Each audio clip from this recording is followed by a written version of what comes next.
Hello, everybody. It's Ed Rosenberg, and this evening I am speaking to Chris McCabe and his friend Leah. How are you guys doing today? Hello. How are you? Okay, I'm doing great, and we're just doing this quick little phone call because we want to let the community know we are aware that there's a lot going on, A and lot. a lot going on. We don't necessarily have the solutions yet, but it's being worked on. So, first of all, Chris, you want to tell us the number one problem? Yeah, we had a lot of chatter and friction in our Facebook group, Amazon First Class, about. I think we had a seller post saying that their listing had been hijacked by Amazon itself, and should they file an infringement claim against Amazon for taking their products, stealing their listings? We went back and forth in terms of messaging with those people, to get some idea of what was going on. This is something I've heard about off and on over the last couple of months, but I haven't seen a lot of examples. So you dug into this a little bit, right? One of Yeah. our members.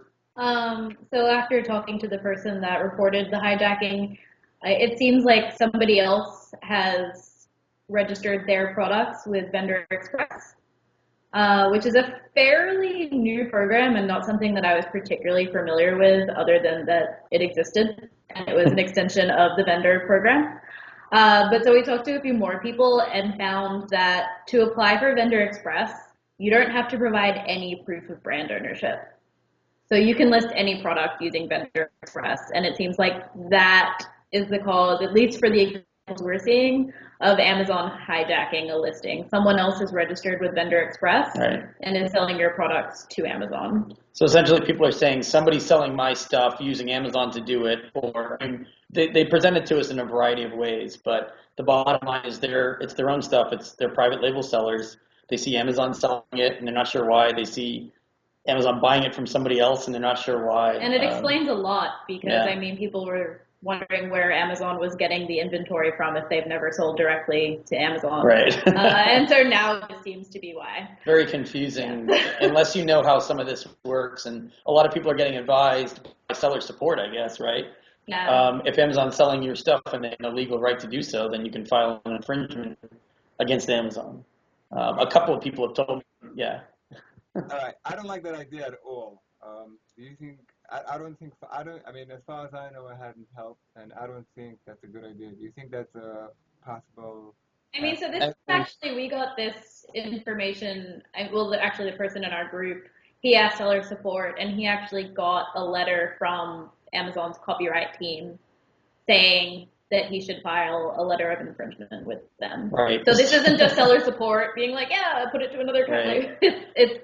This is the actual team that takes care of this is saying to do this. They said Right. that somebody else has registered with vendor, not you. So you need to now show that you are in fact the brand owner. It's strange that they would advise anyone to file something against retail. Maybe what's going to happen once this starts to get sorted out is that there'll be better due diligence on Amazon's side and ownership. Right. I mean, it's and strange Vendor that Express. it's easier to sell to Amazon than it is to register with the brand registry. Right. Right. Like that in and of itself Head scratcher. is a pretty big problem for them. Yeah. Hopefully these things, it's like anything else, right, Ed? It gets reported and somebody says, oh, wait, we have a loophole. We have to work to close it. How long it takes them, tools or, on the human side, it's hard to say. But the more it comes up, the more they'll pay attention to it, hopefully. Right. Okay. So now, when I first heard about this, so also I went through all the different steps. I said, did vendor central? Did you lose a lot of inventory? Did you lost, maybe you lost something in shipment a year ago and Amazon found it. The problem with all these theories is that all of a sudden it happened to dozens of sellers just that I know of all at once. And anything which could have happened earlier, like lost shipments and Amazon buying from Vendor Central, someone doing something behind their backs, that could have happened 2 years ago too. So the fact that it's all happening now at once leads me to believe that that's not the cause of the issue. Mm-hmm. Right, and that's why we think it's Vendor Express, because that's the program that's It's newer, been gaining right? momentum in the last year. Yeah. Right, so it could be right. So I was thinking Vendor Central, which is newer, and Vendor Express is Well, pretty the new. Vendor Central is invitation only, and Right. they actually Vendor Express. and they actually do a lot of due diligence to make sure you are in fact the brand owner for Vendor Central. Right. Vendor Express, all you need to provide is a U.S. address and a U.S. bank account, and you're in. Mm-hmm. Right, so it could be Yeah, that. Another possibility, what I thought of, is that maybe Amazon is drop shipping from the actual private label seller. Would they do that?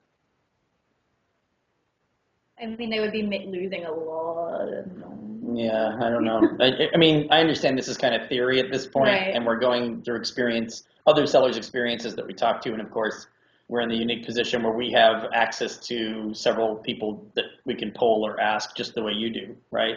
And we're gathering up that information now. Just like for the second thing we're going to talk about, right? The listing comments, people getting this new message. Your listing comments aren't matching your detail pages. We're also actively, that's something that we only started seeing those a few days ago Right. too. So we're kind of investigating on a theory based on, maybe this is sort of the UPC crackdown that we were thinking of. And certainly when we've seen that message, there have been UPC issues with that ASIN. We've seen a couple of examples, and we're running through some more, but it looks like that might be, they're looking to see if the GS1 database matches the UPC, and people who aren't on the UPC, the correct one, are getting this messaging saying that there's a mismatch in the listing itself. The listing comments aren't matching the product detail page. Right, the only problem with that is they're not giving you the ASINs. The emails I've seen, they're not giving you the ASINs. So. I've the seen ones ASINs. we've gotten ASINs. I've looked at 2 or 3 different seller accounts, and I've seen ASINs on, I think, all of them, right? I think we might be you're talking about the generic emails, though, right? Yeah. The email go ahead. This is a bit different than what you were thinking of in terms of, I think you're talking about a third thing, which is also in the last few days, right? You've been listing off-brand generic items against brands, right? And we've seen that too. We've got a couple examples of those. Still running down answers on that. I'm still looking at examples. So something is considered missing from the detail page.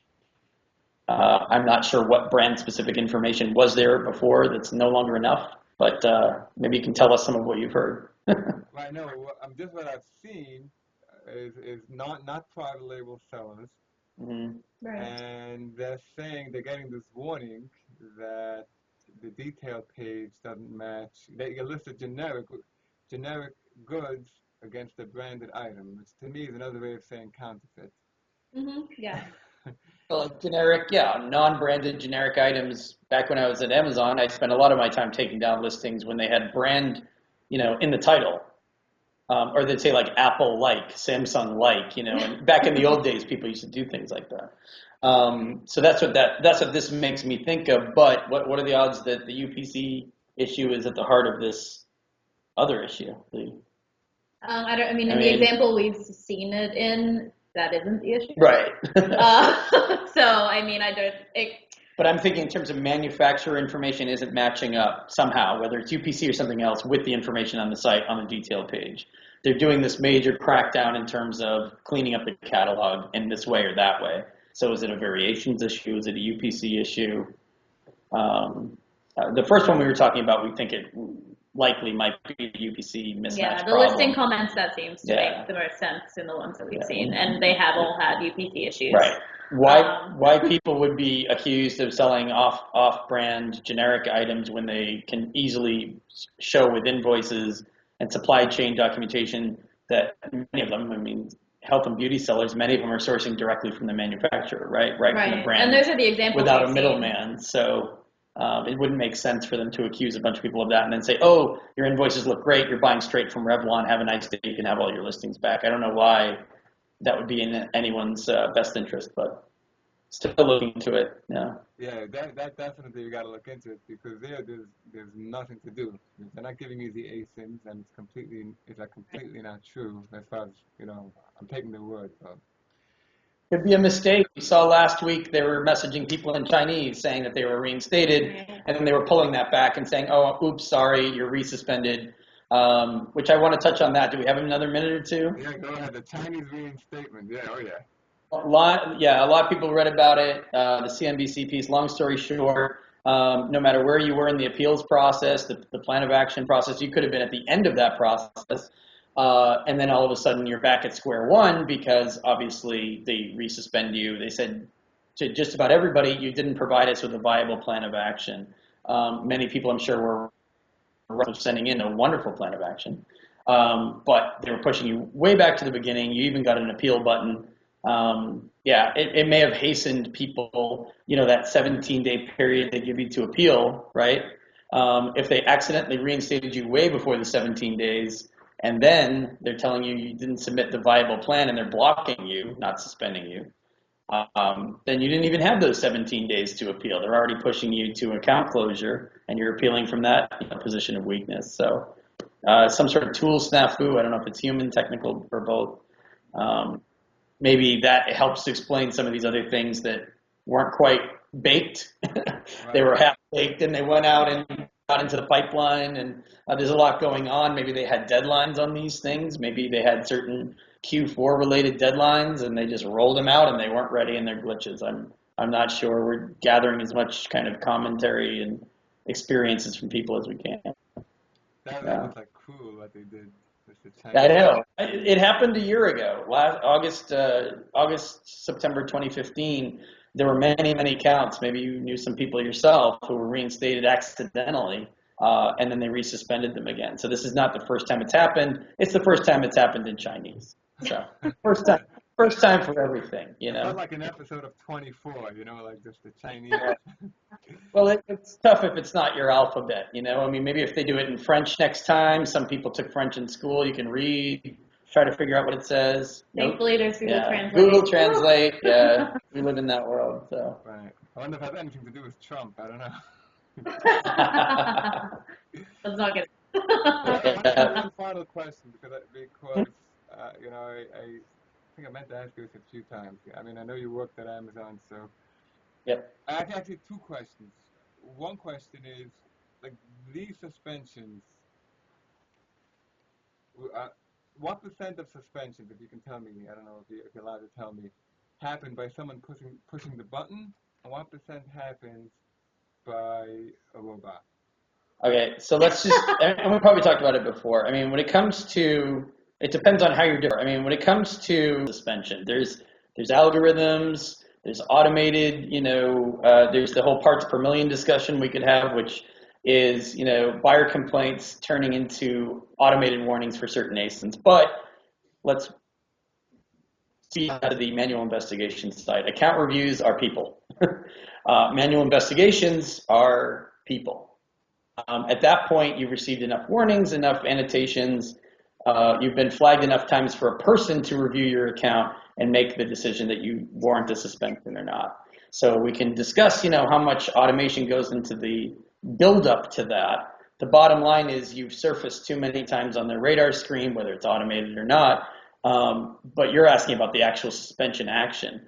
I mean, there are a minority of suspensions that are automated. During the holidays, I always use the example of late shipment rates, holiday war team suspensions for people who go above a certain percentage of late shipments. Yes, those suspensions are automated, but those, there are very specific rules that are put into place.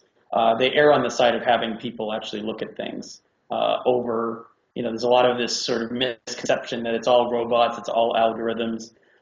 Leah and I were reading some blog posts about somebody who said it was all robots all the time, and there's no manual investigation. Unless Chris is a robot. Yeah, I mean, to the extent that humans become robots or cyborgs, if they hold them to investigations per hour, so they do the work very quickly, right, when they review an account. So to the extent that their metrics internally on their investigators turns any human being into a robot, yeah, there's a certain amount of robotics involved. But these are people reviewing accounts, India, Seattle, Costa Rica, what am I missing? The UK, people around the world at different times of day and different days of the week, but on a 24-hour basis are reviewing accounts, suspending accounts manually based on their templates, their checklists, everything, all the criteria they need to go through, and all the things they need to review for, let's say, a policy suspension. Are you asking because a lot of people think it's only robots and no human? Yeah. I think most people. I don't know how someone can, in his heart, just push the button. Because one customer complained, reviewed as new. I mean, some people review the pre-written standardized messaging, and that's why they think it's all automated because it's blurbs, right? It's pre-written blurbs and standardized messaging. Now, investigators have the option of modifying or editing those before sending them out. And that's where they put in the ASIN, right? Where they put in some extra text. Sometimes you see, some guidance from them in terms of, hey, you looked at, you didn't look at that.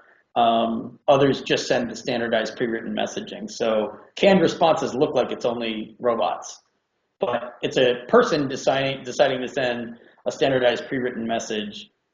It's not a robot deciding to send a canned response.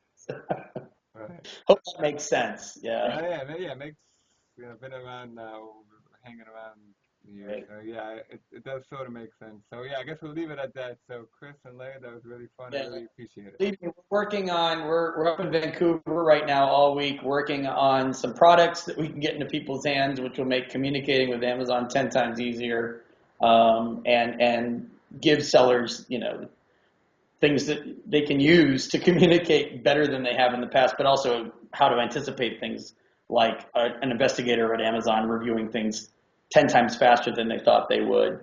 How do we get that information? You're gonna Yeah, we're working on it now. We're hard at work, as you can see right now. Watch this space. It's Coming. Yeah, later this month, we're rolling out a lot of stuff. We're trying to account for the various scenarios that can come up. We did it live at SCO, so Yeah. now we're just offering it online for those that couldn't make it to digital versions of the in-person workshops that we did as a kind of sneak preview at SCO. So we'll let you know. We'll talk again soon about that, I hope. Okay, let me know. Okay, Chris and Leah, once again, enjoy Canada, and I really appreciate it. Thank you, Ed. Yeah, thanks.